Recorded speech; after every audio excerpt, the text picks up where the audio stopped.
Back in 2023, it was announced that Phineas and Ferb would be renewed for 40 more episodes across 2 seasons. It was originally supposed to premiere in 2024 but got pushed to 2025 of June, and people were excited. Unlike other reboots in recent history, this had a general consensus of excitement from fans. The series follows stepbrothers Phineas Flynn and Ferb Fletcher, who construct a grand project or embark on an adventure each day to make the most of their time on summer vacation, to the annoyance of Phineas's older sister, Candace Flynn. Candace's attempts to expose their schemes to her mother always fail due to the fights between local evil scientist Dr. Heinz Doofenshmirtz and the boy's secret pet agent, Perry the Platypus. The fans, suffice to say, were a little nervous, hoping it wouldn't be different animation, but I think mostly excited given how much Dan, the showrunner and creator of the show, would talk about it on TikTok, and the fact that the original creators were in charge pushed the narrative that the new season would be as great as the old season.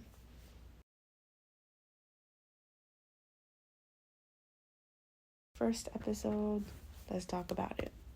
From what I'm seeing, it looks good. I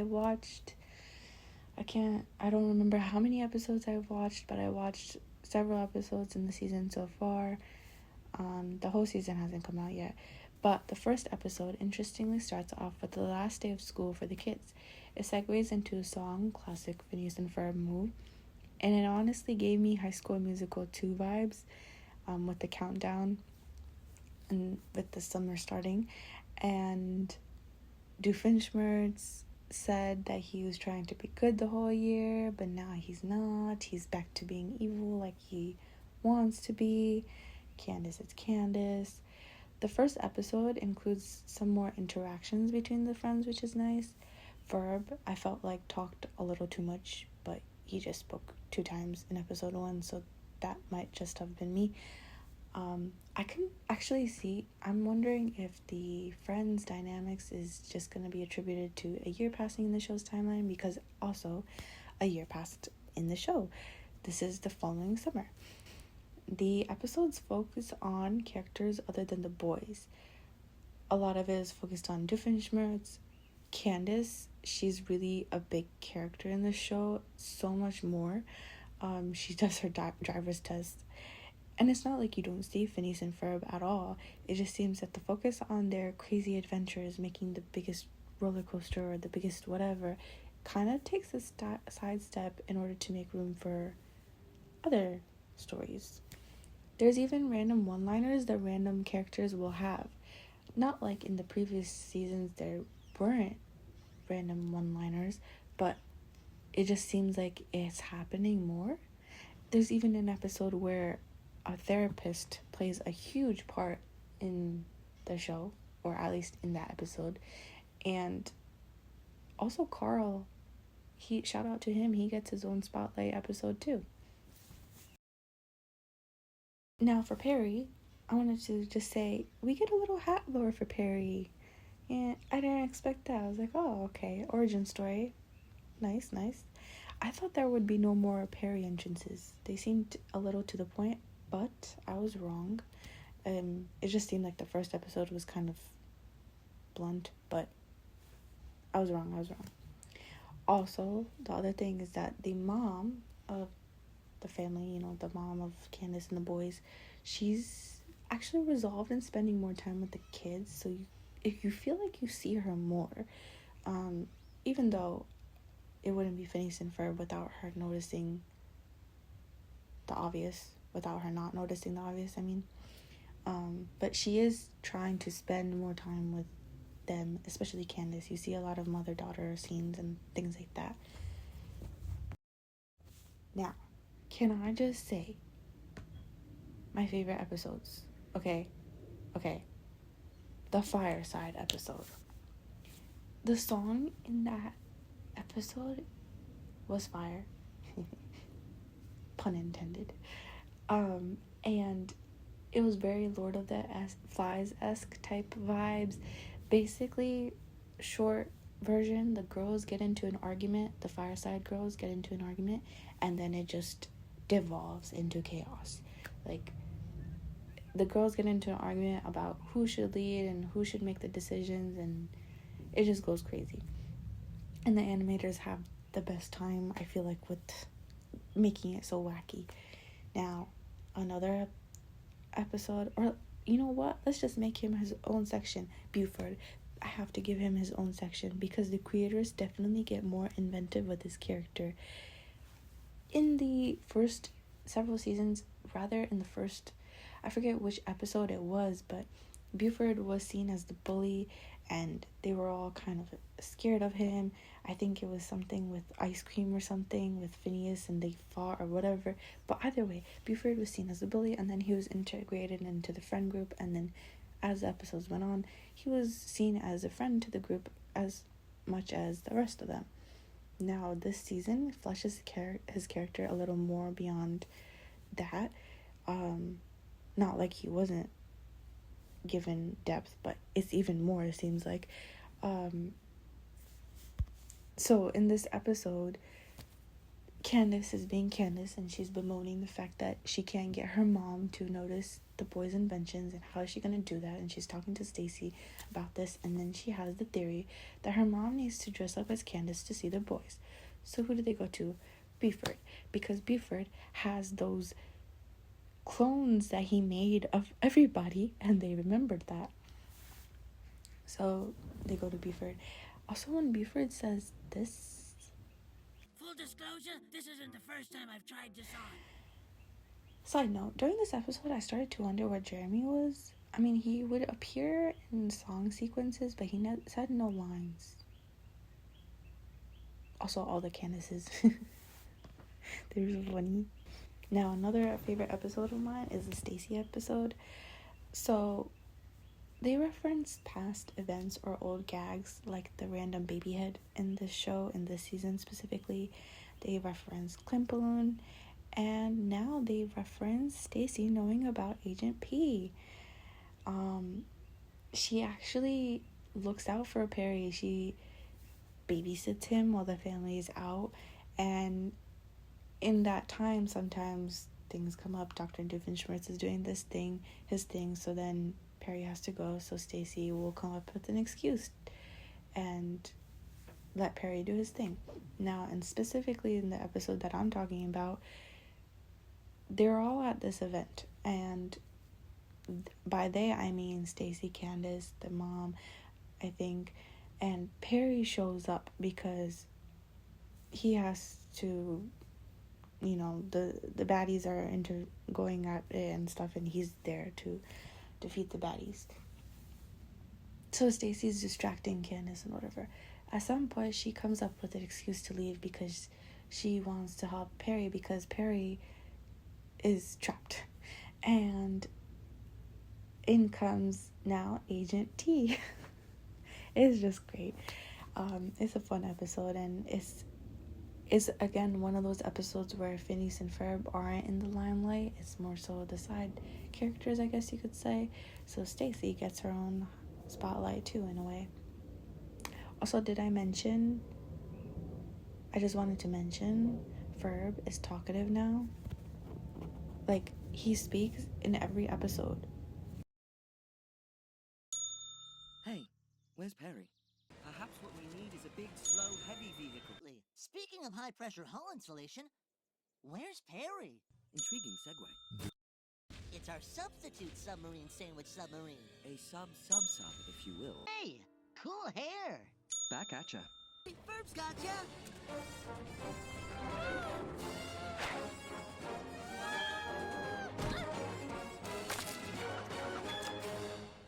Thank you. No problem. Oh, there you are, Perry. Looks like Perry's bringing his own version of cool. Good thing we're all wearing parachute pants. Time to get down.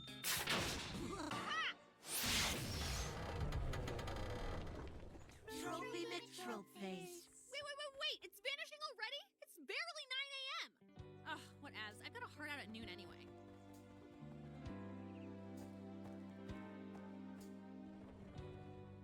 Now he belongs to the world.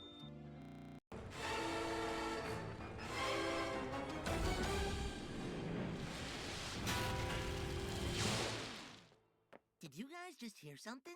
It sounded like it might have been a large cylindrical object colliding with a huge flaming rock, sending them both careening into space. Or maybe just the building settling.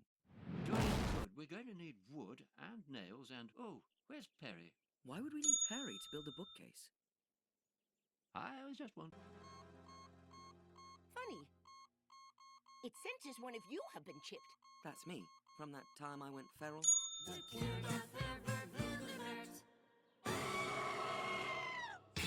luck, Carl! Well, if he's not the food critic, who is? How was the meal, sir? The turf was excellent, but the turf left a bit to be desired. We're out of our natural habitat, Ferb, and I know what we're gonna do today. Antiquated spherical artillery! Cannonball! Sure, if you want to say it the easy way. How is it so beautiful? The scope of possibilities in this world is as vast as the ocean and as limitless as the cosmos. 1 p.m., taste test the girls' cupcakes. Love it! I love the taste! You can't see us like this! I guess girls do mature faster than boys. Ew! Are these Candace suits? Yes. Yes, they are. We're putting them on, aren't we? Duh. Hey, gang. Ferb and I are hanging out with Mom this afternoon, so make yourselves at home till we get back. In the meantime, Nature abhors a vacuum. feel free to get started without us. See you soon.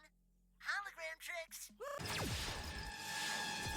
Hey, what happened to Ferb? Who's this guy? I am Ferb. Dude, whoever you are, that's a great impression. But where did Ferb go? It went for us because it was too cool not to have, but you can have it. We're done. Oh, thank you. Thank you. There, locked and armed. Oh, that's the self-destruct button. The alarm is on the other side. Yo, Ferb, can that thing get the finale of Acquaintances? Acquaintances. They hang out at parties, but they don't really have any idea what's going on in each other's lives. Indeed, but can you handle the two? How do I not have any bars? This is our backyard! Perhaps you should try a telegraph. Telegraph? Never felt so soon. Candace suit and Klimpaloon the magical old-timey bathing suit already have the same last name. Perhaps they are suited for each other after all. My wedding ring! It slipped off down the drain! Good thing we installed a tracking chip after the llama incident. The good news is we found Mom's ring. Bad news is we broke the drill bit. So, We're trapped. all this worth it just to spot some dumb birds? Yes, it is. The only known photo is this blurry one where they camouflage themselves as a Sasquatch. Honorable mention episodes. Meep is basically a Mad Libs type of episode of different scenes that they're just trying to fit. Then there's the Redneck Doofenshmirtz episode. It's kind of dark. He was trying to eat Perry, but it's alright. Perry's fine. And then there's the Candace suit episode.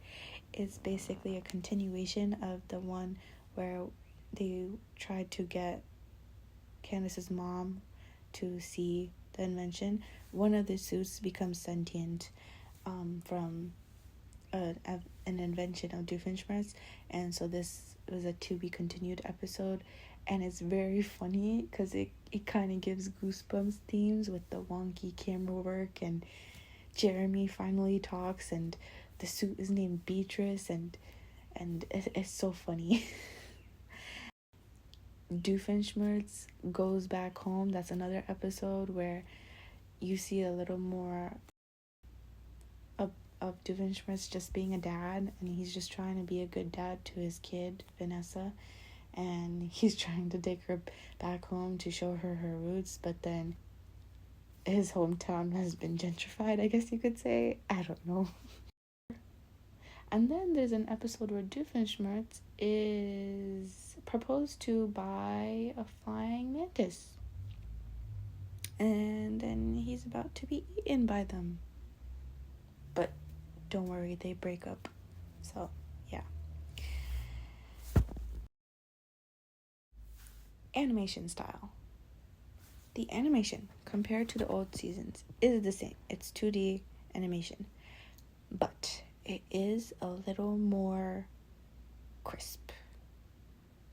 That's what I will say. The hair in a lot of the scenes has some movement.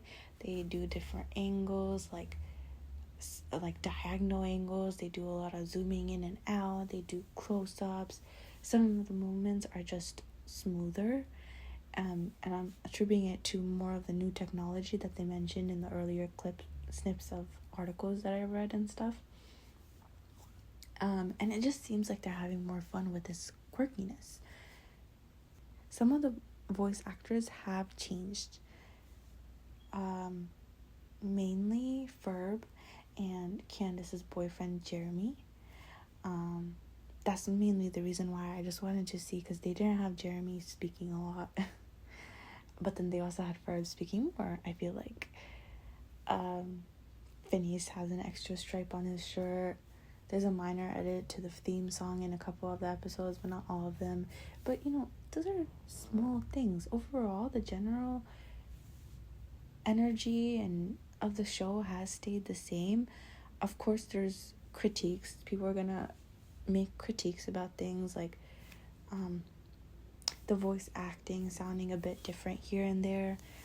I will say that the emotion of the voice acting sounds a little different. Like, if you were to binge the original series and then continue on to the show, you might notice slight changes between the performances of Ashley's performance as Candace, or I would say the mom's character. It sounds a little different in the first episode, but you get used to it. It's not a big deal. It just seems like it's different. Like, you can kind of tell the differences there, but it's not that big a deal. So to sum it all up, the show is unhinged on another level.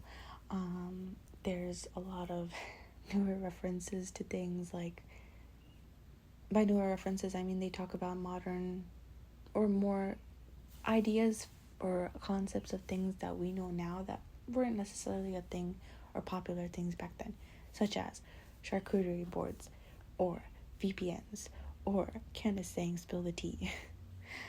But that's all to say, I think there is going to be a new trend of revivals of old shows. For instance, The Amazing World of Gumball has come back. As of 2024, also, Adventure Time was announced to have spin-offs planned. I think it's going to be like a few movies though, not seasons. I guess that these new seasons can be viewed as a reboot, but some people, I think the showrunners have said it too, and I agree as well, it's more of a revival because it's not like a new take on the show, such as, I don't know, That's So Raven and Raven's Home, or Wizards, the reboot shows, or other reboots out there. And I'm naming reboots that I know they're not animation, but what I'm getting at is that when I say revival, I mean more of a continuation of a former show that previously ended.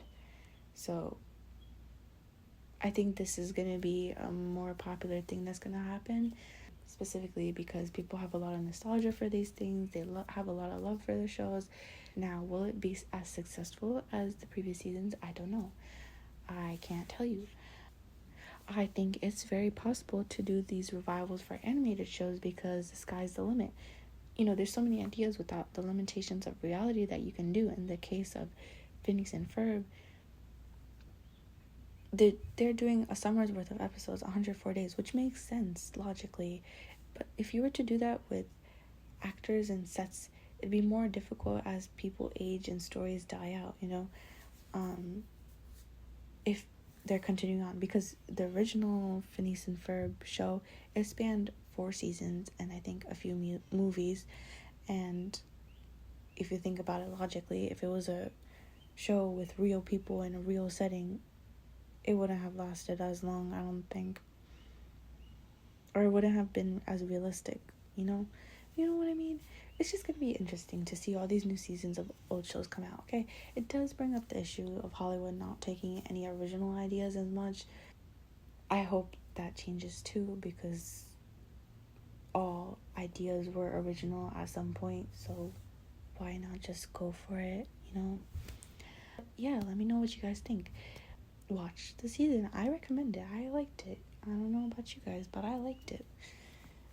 And now I'm gonna go watch Gumball. Bye.